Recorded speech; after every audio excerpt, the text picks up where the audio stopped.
Students, ये video में जो ग्राफ है वो कंसंट्रेशन वर्सेस टाइम है इन इक्विलिब्रियम।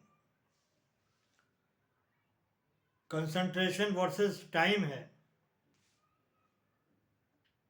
वाई एक्सिस पर कंसंट्रेशन लेते हैं और एक्स एक्सिस पर टाइम लेते हैं। यहां पर देखिए ये रिएक्शन है हैबर प्रोसेस।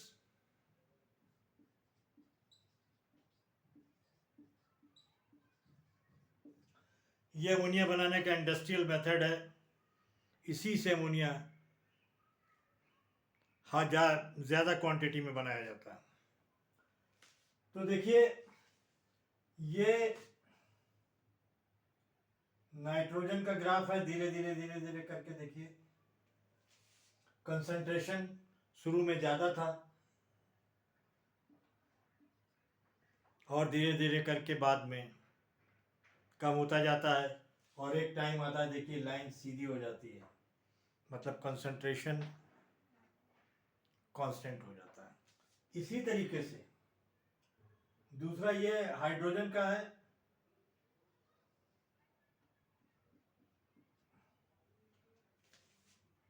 ये पहले ज़्यादा होता है, फिर धीरे धीरे कंसंट्रेशन कम होता जाता है और कांस्टेंट हो जाता है। इस वक्त जब शुरू में अमोनिया का कंसंट्रेशन 0 होता है और जब इसका कंसंट्रेशन घटना चालू होता है तो धीरे धीरे करके हम दोनों का, नाइट्रोजन और हाइड्रोजन का कंसंट्रेशन धीरे धीरे कम होने लगता है। तो धीरे धीरे अमोनिया का कंसंट्रेशन स्टार्ट हो जाता है और धीरे धीरे करके ये अमोनिया बनना चालू होती है और एक वक्त आता है इसका भी कंसंट्रेशन कांस्टेंट हो। ये तीनों यहाँ पर कांस्टेंट हैं,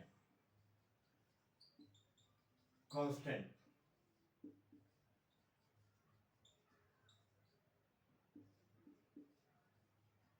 कांस्टेंट हो जाता है। लेकिन यहाँ पर जैसा कि आपने ग्राफ में देखा कि रेट वाले और टाइम वाले ग्राफ में रेट वाला ग्राफ जो है यहां से चला, धीरे रेट ऑफ रिएक्शन जो है कम होता जाता है और रेट ऑफ बैकवर्ड रिएक्शन यहां से बढ़ना चालू हो जाता है। और जहां पर जिस पॉइंट पर ये काटते हैं, वहीं इक्विलिब्रियम होता है। तो इनका काटना जरूरी है, काटेंगे नहीं तो आपको नहीं, तो इसका मतलब इक्विलिब्रियम रेट ऑफ रिएक्शन का नहीं शो करता। यहां पर जरूरी नहीं है कि तीनों ग्राफ एक दूसरे को काटें। नाइट्रोजन और हाइड्रोजन का कंसंट्रेशन धीरे धीरे घटता है और एक वक्त आता है कि नाइट्रोजन और हाइड्रोजन कंसंट्रेशन कांस्टेंट हो जाता है, दोनों की कंसंट्रेशन कांस्टेंट हो जाता है। जब इसका कंसंट्रेशन धीरे धीरे कम होने लगता है नाइट्रोजन ऑक्साइड का, उस वक्त अमोनिया का, शुरू में तो अमोनिया का कंसंट्रेशन 0 होता है, लेकिन जब धीरे धीरे नाइट्रोजन और हाइड्रोजन का कंसंट्रेशन कम होने लगता है तो इसका कंसंट्रेशन शुरू हो जाता है, बढ़ना चालू होता है और एक वक्त ऐसा आता है कि अमोनिया का कंसंट्रेशन भी कांस्टेंट हो जाता है और तीनों हाइड्रोजन और नाइट्रोजन और अमोनिया तीनों के कंसंट्रेशन कांस्टेंट होने का मतलब है इक्विलिब्रियम आ गया। At equilibrium rate of the forward reaction and rate of the backward reaction will become equal हो जाते हैं, but concentration of reactant and product will be constant. Concentration जो होते हैं प्रोडक्ट और रिएक्टेंट के दोनों के कांस्टेंट हो जाते हैं। तो ये इक्विलिब्रियम चैप्टर बड़ा चैप्टर है, टफ चैप्टर भी है, लेकिन फिजिकल का है। लेकिन ये मतलब नहीं है कि कोई चीज़ टफ नहीं होती। जब कोई चीज़ समझ में आ जाती है तो वो बिल्कुल ईजी हो जाती है। और मैं यही कोशिश कर रहा हूँ कि आपको आसानी से मैं ऐसे मटेरियल दूं ताकि आपको और आपका कॉन्सेप्ट भी, मैंने इसीलिए यहाँ पर रेट ऑफ रिएक्शन और टाइम्स के ग्राफ को भी, इसका वीडियो मैंने डाला है, तो इसीलिए मैंने यहाँ इसको भी क्लियर करा दिया कि दोनों में फ़र्क होता है।